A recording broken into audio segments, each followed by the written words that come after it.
Tomorrow, a Federal Reserve Committee will meet to talk over a possible interest rate cut. But the big question is, will Lisa Cook join her fellow Fed governors for that meeting? For now, Cook remains on the board after a federal judge blocked President Trump's dismissal. And tonight, the Senate is expected to confirm Trump's latest appointment to the Fed board, Stephen Miron.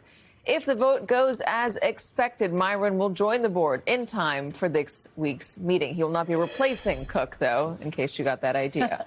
Joining us now, NBC News senior business correspondent Christine Romans and MSNBC legal correspondent Lisa Rubin.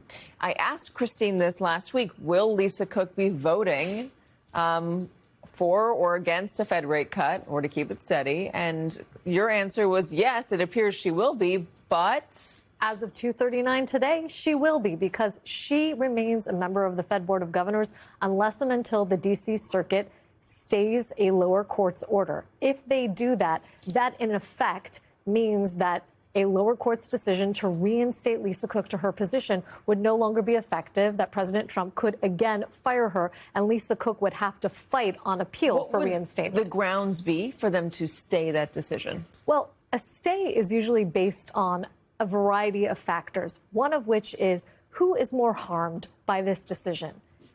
In the past, the very recent past, the Supreme Court, weighing sort of similar decisions, has said the executive would be more harmed than the displaced individual who is losing their position in the government.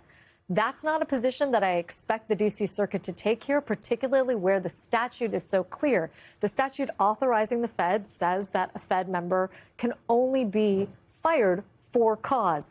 That statute's been interpreted to mean cause existing while the person is already serving on the Fed, not for things that happen beforehand. Do we have any more on the allegations that Trump has levied against her that make her dismissal or her removal or a stay on this more relevant than it was a couple weeks ago? Well, there's been some new reporting that when Lisa Cook applied for one of the mortgages at issue, she listed that home explicitly as a vacation home. But that's not part of the issue that the circuit court is deciding. That has not been made part of the record in the court proceedings that the D.C. Circuit will consider today. So it's out in the world of public opinion, certainly makes it more plausible that Lisa Cook made an inadvertent error. But is that something these three judges will have to weigh today? No. All right, let's get to the economics of it. What is the expectation for this meeting? Usually the drama is about what the Fed does or doesn't do. Now the drama is about who's going to do it. I mean, that's just fascinating. It's never happened before. We think the Fed is going to trim interest rates. And the president is already out there today in the last 4 hours or so ago saying they need to go more than they think. They need to go more. He's asking for bigger rate cuts. He said it's going to really goose the housing market. I mean, it appears there is a corner in the White House that really wants to run the economy as hot as they can in the near term. That is a bold position. The Fed is not bold. The Fed is cautious. The Fed is a committee of people. It's not one person, two people, three people. It is a committee of a dozen people who decide what's best for American workers and American shoppers. Their job is to keep people employed and keep prices from spiking too much. And so right now they're weighing what actually are contradictory signals in the economy. What are they? Well, the job market is weakening, clearly weakening. The share of people out of work, 6 months or longer is the highest it's been since the pandemic. That's not great.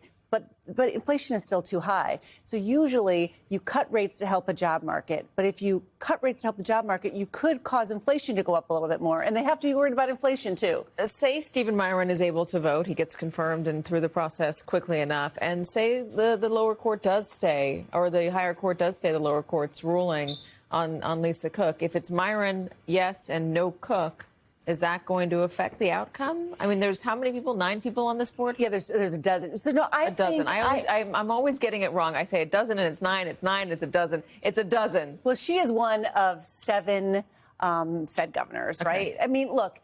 And then there are others, some others who rotate on and help make this call as well. I think, they're leaning toward cutting interest rates. I think the debate on the Fed will be 25 or 50, a quarter point or half a point rate cut. I think that him getting in there, if he gets in and votes, historically, the first meeting, the person doesn't vote. They observe, and then they vote the second meeting. But he's in for a very short seat. The seat that he's being pointed to is up early next year. He's filling in a vacancy of somebody who resigned, actually, quite suddenly. And so, I would suspect he will vote tomorrow. Do we know what the youth unemployment rate is right now, Gen Z? There was some word that it could be as high as 10.5%. Do you have those numbers? It is. What is going on?